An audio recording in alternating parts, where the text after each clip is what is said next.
Moses and Aaron for their worsened plight.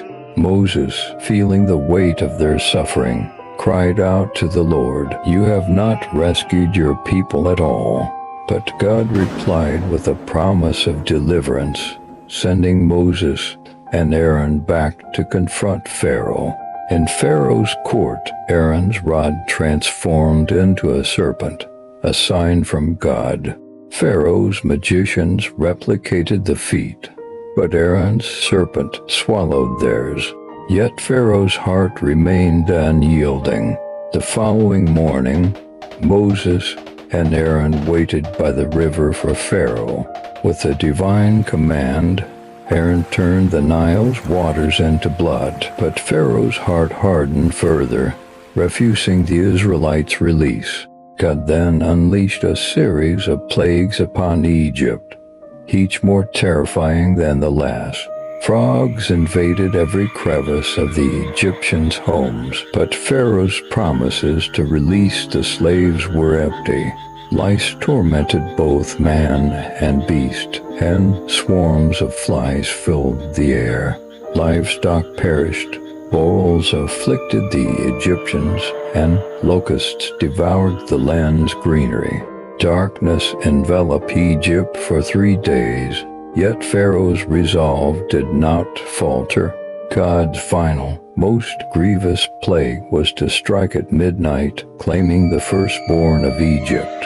The Israelites were spared, marking their doorposts with lamb's blood as a sign for the angel of death to pass over their homes. That night Egypt wailed as the firstborn were lost. Pharaoh, broken and defeated, urged Moses to take the Israelites and leave. With haste, the Israelites journeyed beyond Egypt's borders, marking the end of their 430 years of bondage. Guided by a pillar of cloud by day and a pillar of fire by night, they embarked on a journey to freedom. But Pharaoh's resolve wavered once more. Gathering his army, he pursued the Israelites, trapping them between the cliffs and the sea. In this moment of despair, Moses assured the people, "The Lord shall fight for you." As Moses stretched out his hand over the waters, a great miracle occurred. God parted the Red Sea, providing a path of salvation for his people. The Israelites crossed safely, but as Pharaoh's army followed, the waters crashed down, swallowing the might of Egypt. On that day, Pharaoh learned the power of Israel's God, the Lord over all. The Israelites' journey from slavery to freedom was a testament to faith, courage, and the unyielding power of God.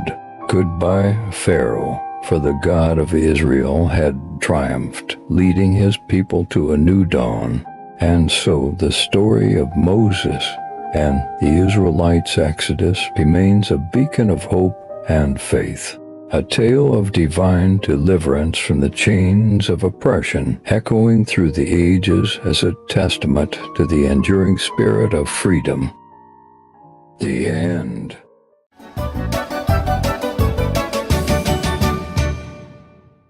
"40 Years of Faith, the epic journey from Egypt to Canaan." In a monumental act of deliverance, God freed the Israelites from Egyptian bondage. Moses, leading this newly liberated nation, initiated a song of worship, praising God's glorious triumph. But the harsh desert soon tested their faith. Thirsty and despairing at a pool of bitter water, their complaints rose to heaven. Yet God responded with kindness, transforming the water into a refreshing drink.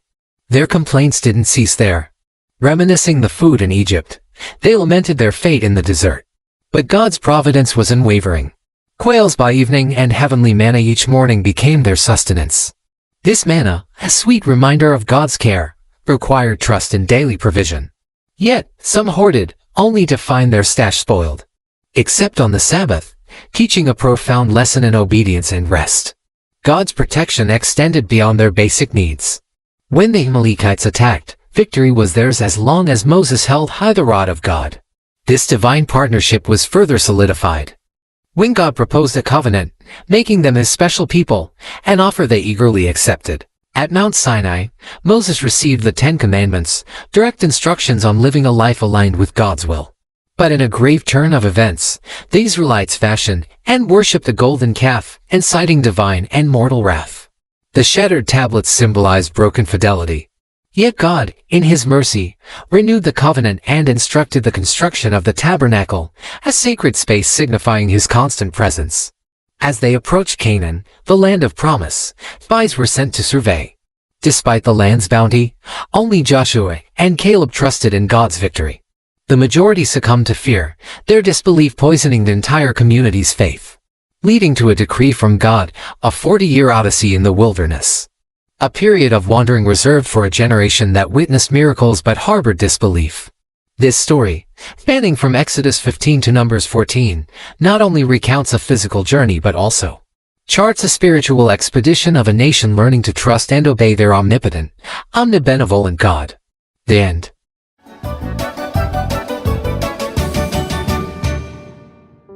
The life of Jesus Christ. In the stillness of Bethlehem's night, a light was kindled that would illuminate the world forevermore. Born to Mary, a woman of profound faith, and Joseph, a man of humble origins, was baby Jesus. His birth was no ordinary event.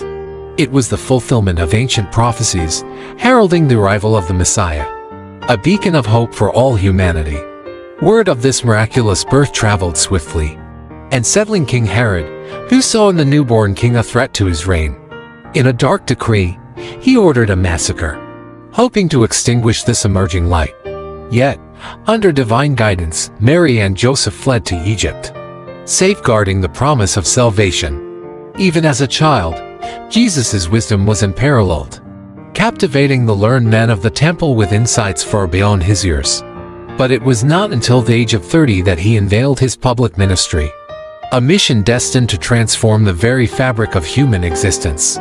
Choosing disciples from the humblest walks of life, Jesus embarked on a journey of teaching, healing, and miracle working. He healed the afflicted, restored sight to the blind, and even commanded life to return to the lifeless. Through parables, he unraveled the mysteries of the divine, making the kingdom of heaven accessible to all. Yet, his growing influence and radical teachings of love and forgiveness stirred the waters of the established order. The religious authorities, threatened by his message and popularity, conspired against him. Betrayal came from within his circle, as Judas, one of his own, led adversaries to him for 30 pieces of silver. The ensuing trials were a mockery of justice, culminating in Pilate's reluctant order for crucifixion. Upon the cross, Jesus' final act of love was a plea for forgiveness, not for himself, but for those who persecuted him. His body was laid in a tomb, sealed by a massive stone, marking what seemed to be the end. But the tomb could not hold him. On the third day, it stood empty. Jesus had risen, defeating death itself, appearing to his followers to reaffirm the teachings and the essence of faith. His ascension into heaven was not a farewell but a promise of the Holy Spirit, ensuring his eternal presence and guidance. The life of Jesus, from the manger to the cross and beyond, is a testament to the unfathomable depth of divine love and the power of faith. It's a story that continues to inspire, guide, and give hope to millions, echoing the profound truth that love conquers all.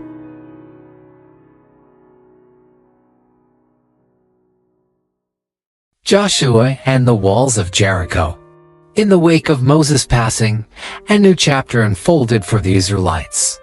Joshua, anointed by divine decree, stood at the threshold of immense responsibility. He understood that before he could marshal his forces for the battles ahead, he needed to fortify his spirit and align his heart with God's will. As Joshua stepped into his role, God's promise was clear: adhere to the divine commandments, and prosperity and victory in the promised land would be theirs. The Israelites, in turn, pledged unwavering loyalty to Joshua, echoing their commitment to follow God's word. With strategic foresight, Joshua dispatched spies to Canaan, eyeing the formidable city of Jericho. It wasn't long before the king of Jericho, tipped off about the covert visitors, ordered a citywide manhunt. The spies, seeking refuge in Rahab's home, found themselves in peril. But Rahab, recognizing the hand of God with the Israelites, chose to protect them, securing a promise of safety for herself and her family in return. The path to Jericho presented its own trial. The formidable Jordan River. With no bridge in sight, the challenge seemed insurmountable. Yet, faith paved the way where no path existed. As the priests, bearing the Ark of the Covenant, stepped into the river's edge, the waters parted, mirroring the miracles of old. This miraculous crossing, marked by 12 stones at the riverbed and on Canaan's shore, would stand as eternal testaments to God's power and faithfulness. Jericho loomed ahead, its massive walls a daunting barrier. Yet, the appearance of the captain of God's army served as a divine assurance to Joshua that the battle's outcome was already decreed in the heavens. The instructions given to Joshua were unconventional. A silent march around Jericho for 6 days, followed by a climactic procession on the 7th day, culminating in a triumphant blast of trumpets and a unified shout from the Israelites. The walls of Jericho, so long a symbol of invincibility, crumbled to dust, leaving only Rahab's abode untouched, a sign of the covenant kept by the scarlet cord. Rahab and her family were spared, a token of God's mercy amidst judgment. In the aftermath, Jericho's riches were consecrated to God, and Joshua pronounced a dire curse on any who dared to rebuild the city. The fall of Jericho sent ripples throughout Canaan, a clear message that God's favor rested upon Israel. This narrative, rooted in the ancient text of Joshua 1-6, not only recounts a pivotal moment in Israel's history, but also reflects the enduring truth that faith, obedience, and divine guidance can topple the mightiest of obstacles. The end. The mighty Samson, a tale of strength and fate. Long ago, in the land of Israel, under the shadow of Philistine rule, a special child named Samson was born. His birth was a miracle to his mother, who had never been able to have a child.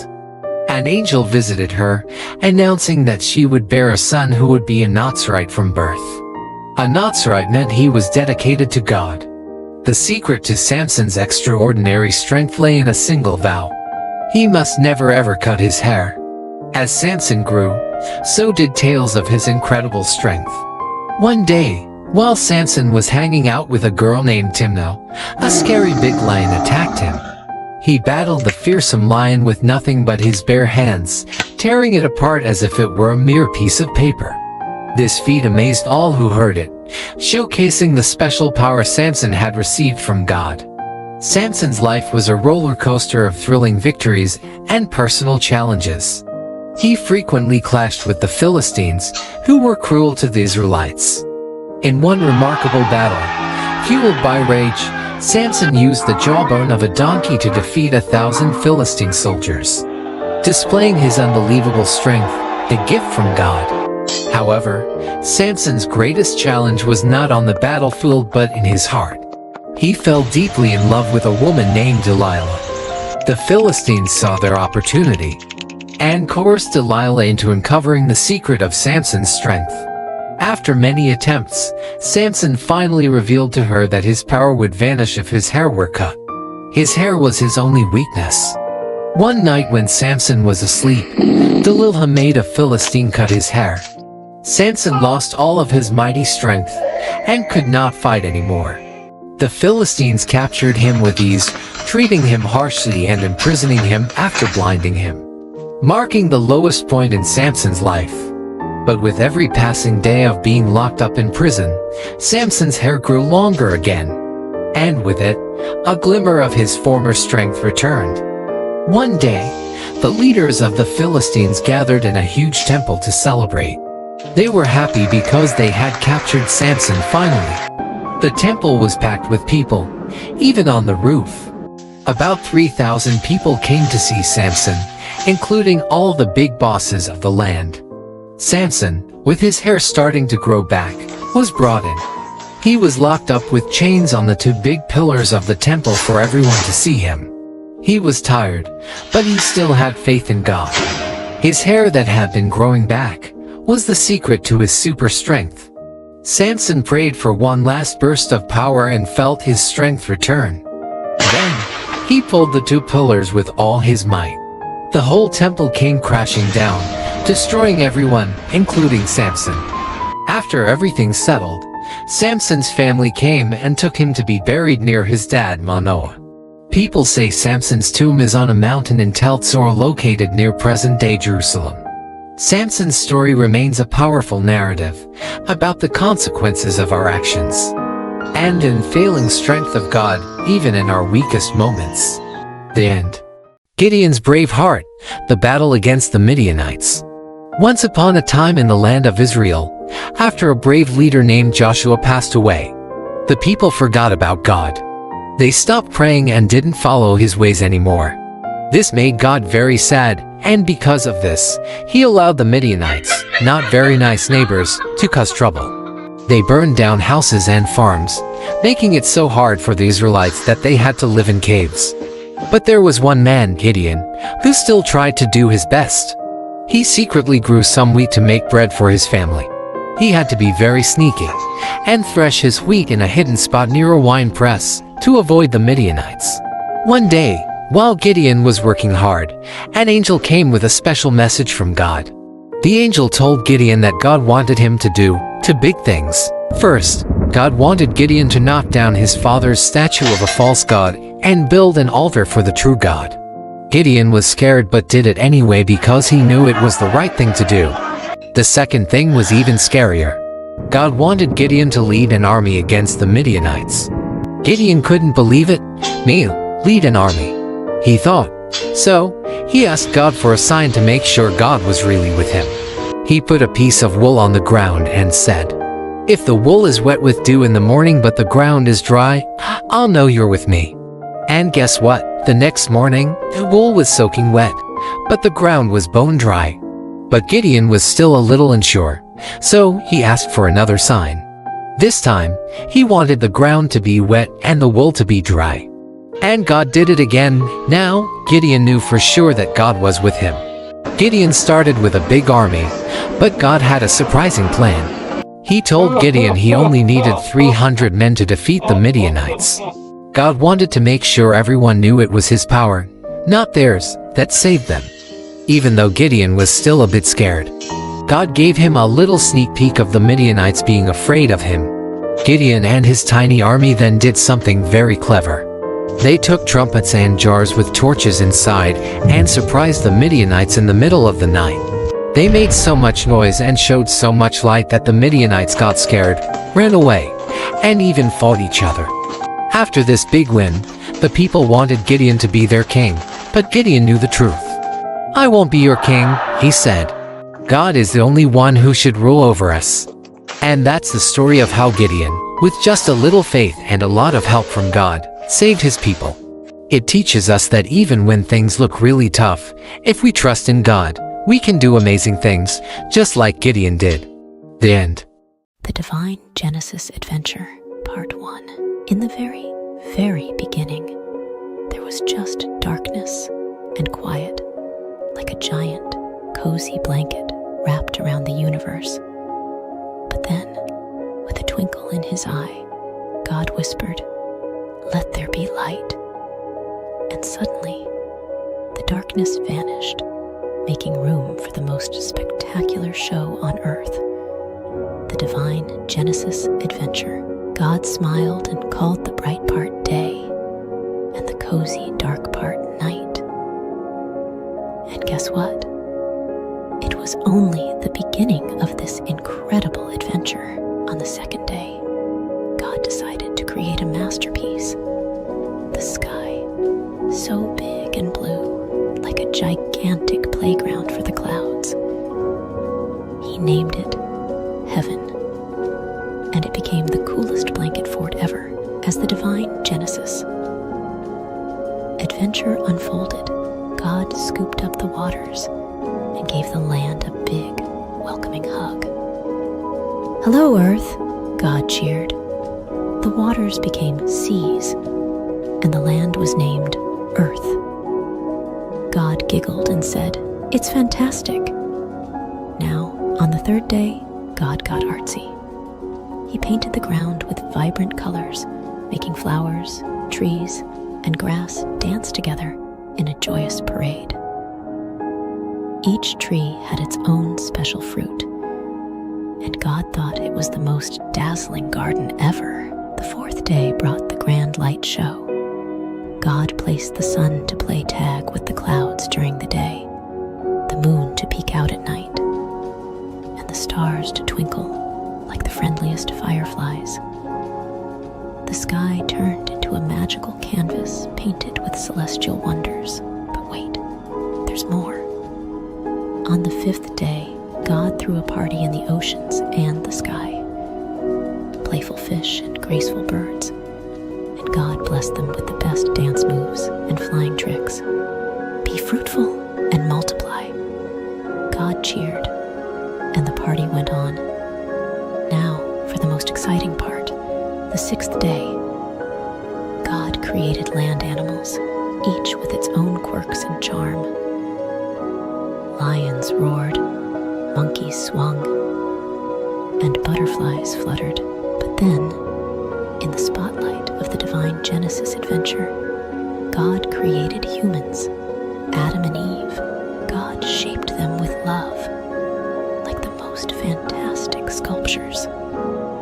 He breathed life into them and said, "You're my special creation. Take care of this wonderful world." Adam and Eve explored the enchanting garden, naming animals and sharing giggles with God. God provided a buffet of delicious fruits and green herbs for everyone to enjoy. "It's a feast," God exclaimed. And as the sun dipped below the horizon, God looked at everything with pure joy. It's not just good, it's amazing. And so, the divine Genesis adventure came to an end, with stars twinkling in applause. God had created a world bursting with colors, laughter, and love. The end, but really, just the beginning of more incredible adventures. The end. The Divine Genesis Adventure, Part 2. Once upon a time, in the enchanting garden where the flowers danced and the trees whispered tales of creation, a new chapter unfolded. The sun kissed the leaves, and the air was filled with the sweet melody of birdsong. Adam and Eve, the first two adventurers in this divine journey, wandered hand in hand, marveling at the wonders around them. But in the shadows, a cunning serpent slithered. His eyes gleamed with mischief as he approached Eve. Did God truly say, "You shall not eat of every tree of the garden"? The serpent hissed, weaving doubt like a mischievous spell. Eve, with innocence in her eyes, replied, "We may eat the fruit of the trees." But God said, "You shall not eat it, nor shall you touch it, lest you die." The serpent, a master of deception, slyly whispered, "You won't die. God knows that when you eat it, your eyes will open, and you'll be like God, knowing good and evil." Fascinated by the idea of wisdom and knowledge, Eve gazed at the tree. Its fruit looked delicious, pleasing to the eyes, and desirable for gaining wisdom. The serpent's words echoed in her mind, and she plucked the fruit, taking a bite. She then offered it to Adam, and he took a bite. Suddenly, their eyes were open, and they realized they were naked. Quickly, they sewed fig leaves together to cover themselves, for they felt exposed in the newfound awareness of good and evil. In the cool of the day, they heard the sound of the Lord God walking in the garden. Fearful and ashamed, Adam and Eve hid among the trees. God called, "Where are you?" Adam admitted, "I heard your voice, and I was afraid because I was naked, so I hid." God, in his infinite wisdom, questioned Adam, "Who told you that you were naked? Have you eaten from the forbidden tree?" Adam, unable to bear the weight of his choice, pointed to Eve. "The woman you gave me, she gave me the fruit, and I ate." God turned to Eve, who explained, The serpent deceived me, and I ate. The consequences unfolded like pages of a story. God spoke to the serpent, cursing it and foretelling a future conflict. To the woman, God spoke of increased sorrow and pain in childbirth, and the man's dominion over her. To Adam, God spoke of the ground being cursed, bringing forth thorns and thistles, and the toil of labor for sustenance. Yet, even in the face of consequences, God showed mercy. He made tunics of skin for Adam and Eve, clothing them with His grace. As Adam named his wife Eve, the mother of all living, they faced the realities of their choices. The divine Genesis adventure took an unexpected turn, revealing the delicate balance between free will and the consequences of decisions. In the end, God, in His infinite love, placed cherubim at the gates of the garden, guarding the way to the tree of life. The adventures of Adam and Eve continue beyond the garden, a journey of redemption and grace, reminding all that even in our choices, God's love and mercy prevail. And so, the divine narrative unfolded, teaching the young and old alike the profound lessons of choice, consequence, and the enduring grace of a loving Creator. The end. Once upon a time, in a world where people had forgotten to be kind, there lived a man named Noah who worshipped God. Noah was a man of faith, but everyone else around him disobeyed and hated God. One day, something shocking happened. God spoke to Noah, revealing a plan to destroy the wicked world, sparing only Noah's family. God instructed Noah to build a wooden ark, a boat big enough for his family and many animals.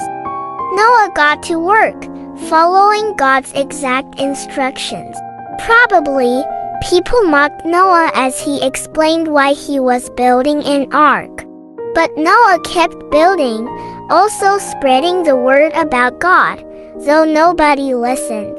As the ark neared completion, God brought animals of all kinds, 7 of some species, 2 of others.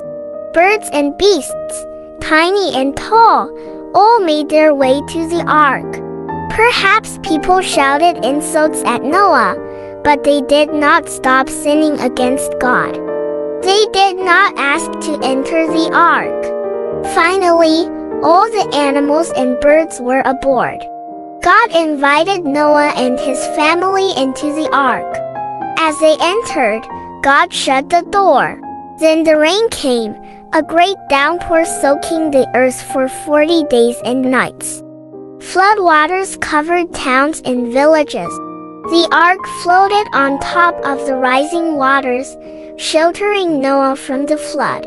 After 5 months, a drying wind sent by God brought the ark to rest on the mountains of Ararat. Noah and his family waited inside as the water lowered. Noah sent a raven and a dove out. The dove returned with an olive leaf, a sign that the earth was slowly drying. God told Noah it was time to leave the ark. Together, Noah and his family unloaded the animals. Noah, filled with gratitude, built an altar and worshipped God who had saved him and his family from the awful flood. God gave Noah a wonderful promise. Never again would he send a flood to judge human sin.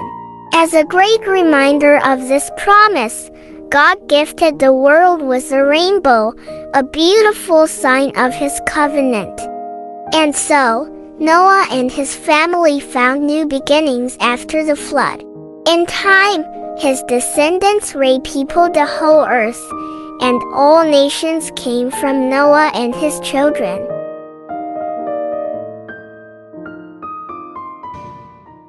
God's promise to Abraham. Long ago, after a big flood washed the earth clean, only Noah and his family were safe on a big boat with lots of animals. When the water went away, people started to build things again. They had a big idea. Let's build a tall tower that touches the sky, right up to the stars. They wanted to stay together and be friends forever. But something magical happened. Suddenly, everyone started speaking in different languages. It was so confusing because nobody could understand each other anymore. So, the people split up, finding new places to live with others who spoke the same language. The big city they left behind was called Babel, which means a big mix-up. Then, in a place called Ur, God talked to a man named Abram. God said, "Abram, go on an adventure to a special land I'll show you." Abram, his wife Sarai, and his nephew Lot packed up and went to a beautiful land called Canaan. Canaan was filled with green fields and clear blue skies. Abram and Lot had so many sheep and cows. The land they were living on didn't have enough grass and water for all the animals. So, the workers of Abraham and Lot started arguing over the best spots for their animals to eat and drink. Abram wanted everyone to be happy and not fight. He told Lot, "Let's not argue. You choose any part of the land you like, and I'll go the other way." That way, there was enough room for all their animals. Lot looked around and saw a really nice area with lots of water and green grass near the cities of Sodom and Gomorrah. It looked like the best spot for his animals, so he chose to move there. Abraham stayed in the land of Canaan where God asked him to stay. Even though Abraham and Lot had to live apart to stop the arguing, Abraham made sure they did it in a kind and peaceful way, showing he was a really good uncle and a wise man. God saw Abram's kind heart and told him, "This whole big, beautiful land will belong to you and your children and their children after them, forever." But Abram and Sarai were very old and didn't have any children. They wondered, how will God's promise come true? One day, 3 special visitors brought amazing news. "Sarai, you're going to have a baby." Sarai laughed because she thought she was too old for that. God also changed their names to Abraham and Sarah to show they were going to start a big family. Then, God said he had to fix the 2 naughty cities near where Lot lived. Abraham was worried for Lot. Lot listened to the angels and escaped with his daughters. But Lot's wife looked back and turned into a salt statue. Then, the most wonderful thing happened. Even though they were very old, Abraham and Sarah had a baby boy named Isaac. Isaac, which means laughter. They were so happy and amazed at God's miracle. Abraham knew then that God always keeps his promises, like giving him a big family and a beautiful land to live in. And that's the story of how Abraham and Sarah learned to trust in God's promises, no matter how impossible they seemed. The end. Once upon a starry night, in a land filled with whispers of the past and promises for the future, Abraham, a man known for his kindness and faith, received a very tough test from God. God asked him to do something unimaginable, to offer his dearest son Isaac as a special gift back to God. This was to see if Abraham trusted God above all else, even more than he loved his precious son. Abraham's heart felt heavy, like a stone sinking in a deep, deep ocean. But deep inside, he knew he had to trust God, no matter how hard it seemed. So, with a brave yet heavy heart, he prepared for the journey.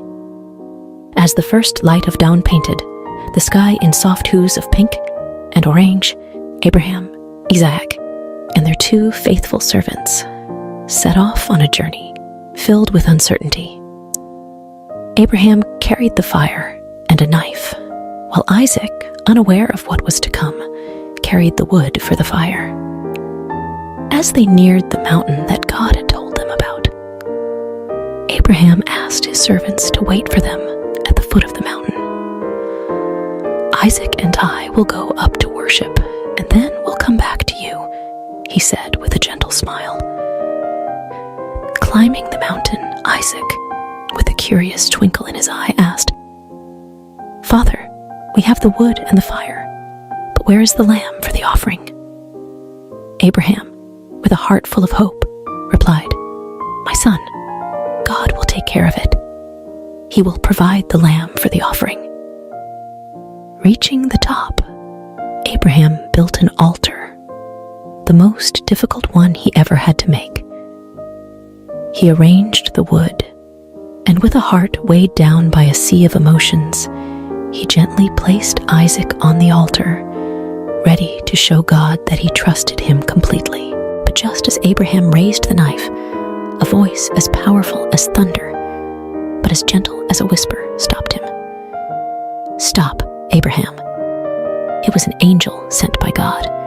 The angel said, "You've shown that you trust God above all by being willing to give up your only son." Then Abraham saw a ram caught in some nearby bushes. With a heart bursting with relief and gratitude, he untied Isaac, and together they offered the ram to God. It was a moment filled with so much joy and thankfulness. Abraham and Isaac returned home, their bond stronger than ever, their hearts filled with the knowledge that when you trust in God, He always provides, just in the right way and at the right time. And so, under the same stars that had witnessed their journey, Abraham and Isaac found comfort in knowing that no matter what, God's love and care would always guide them, just like it guides us all. The end. The adventure of Abraham and Isaac. A new beginning. Once upon a time, after a big adventure on a mountain, Abraham and his son Isaac were on their way back home. Then, while the stars twinkled like tiny smiles above them, a kind angel came with a message that made their hearts dance. "Abraham," the angel said, "your family will be as numerous as the stars. And guess what? They're going to bring happiness to the whole wide world." It was like a secret promise about a hero who had come from their family tree, someone very special named Jesus. But when they got back home, they found themselves in a very quiet house. Sarah, the laughter and love of their home, had gone on a journey to the stars. Abraham and Isaac felt very sad, missing her warm hugs and bright smile. Abraham had an idea to bring some joy back into their home. He called his most trusted friend, a wise old servant, and gave him a very important mission. "It's time for Isaac to find a companion, someone to share stories and dreams with," Abraham said. "Please find a kind lady from our family for Isaac." The servant set off on his camels, hoping for a little help from the stars. As he reached a faraway land, he made a wish. "Let the right lady be the one who offers water to my thirsty camels." It wasn't just any wish. It was a special kind of hope that only the kindest hearts could fulfill. Like a scene from a beautiful story, along came Rebecca with a smile as bright as the dawn. She saw the camels, tired and thirsty, and offered them cool, refreshing water. The servant's eyes sparkled with joy. This must be the one, he thought. She was kind, just like the wish. Rebecca, brave and full of adventure, said yes to a new journey. She traveled across the deserts and mountains to meet Isaac.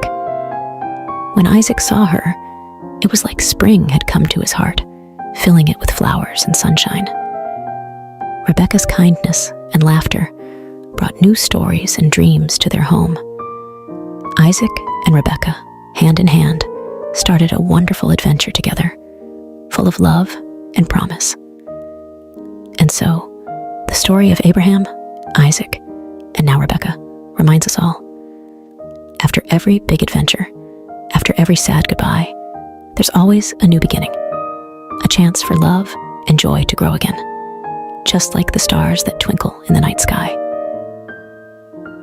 The end. Jacob and Esau, a story of brothers and forgiveness. Once upon a time, in a land of ancient wonders, Isaac and Rebekah were blessed with not one, but two sons at the same time. These were no ordinary boys. They were twins named Jacob and Esau. Even before they were born, they were already showing their unique personalities, with Esau loving the thrill of the hunt, and Jacob preferring the quiet of home. Esau, the elder, was as rugged and wild as the forests he roamed, while Jacob, the younger, was thoughtful and clever, always with a plan up his sleeve.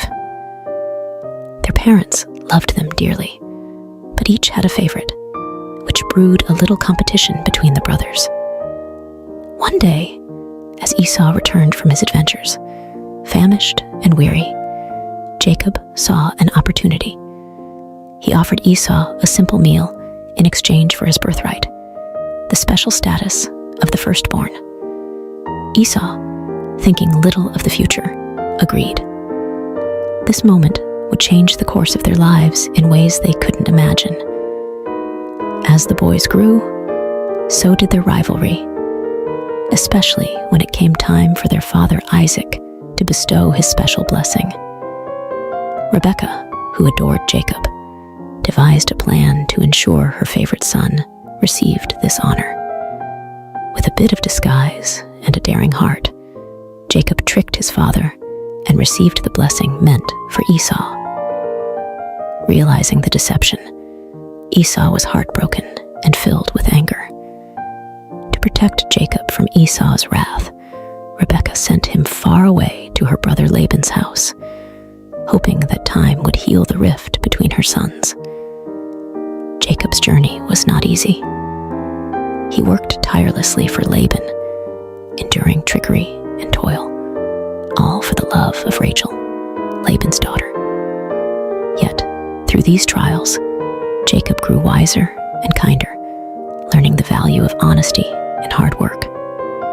Years passed, and God called Jacob to return home, but the thought of facing Esau filled Jacob with dread. What if Esau still harbored anger and sought revenge? Nevertheless, Jacob set out, hoping for forgiveness.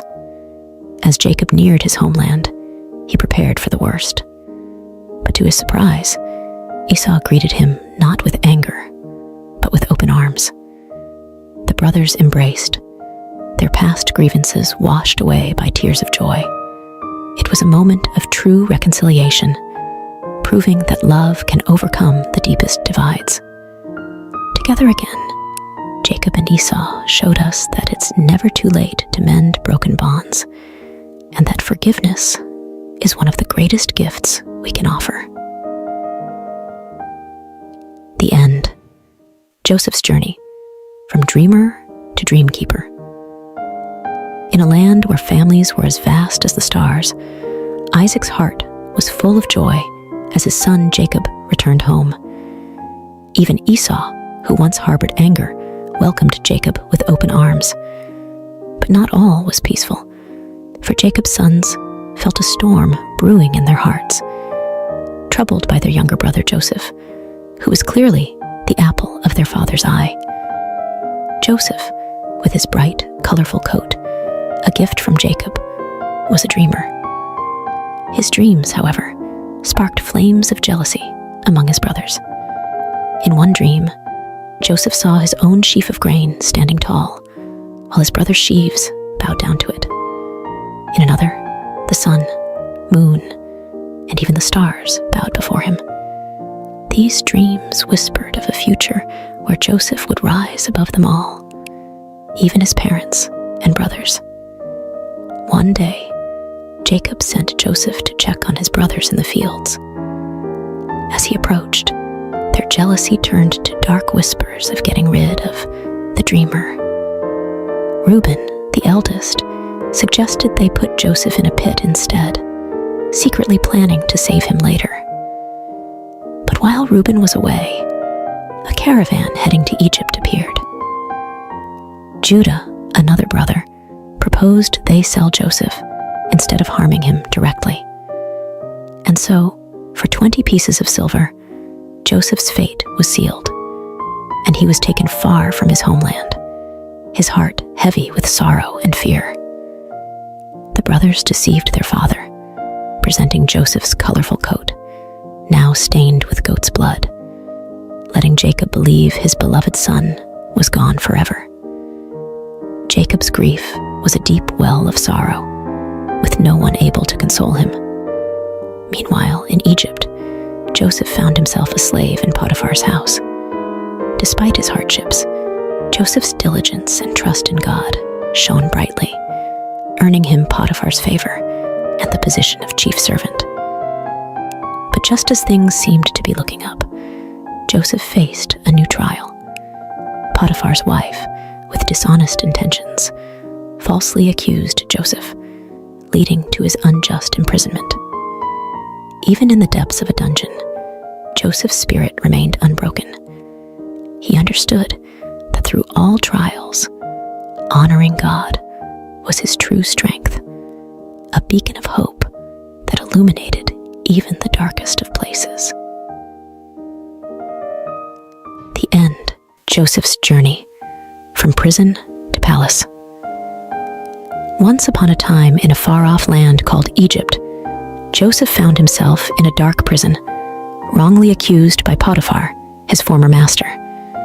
But even in such a grim place, Joseph's kindness and helpful nature shone bright. The warden saw something special in Joseph and trusted him to help organize prison life, making it a better place for everyone. One day, Joseph noticed two new prisoners looking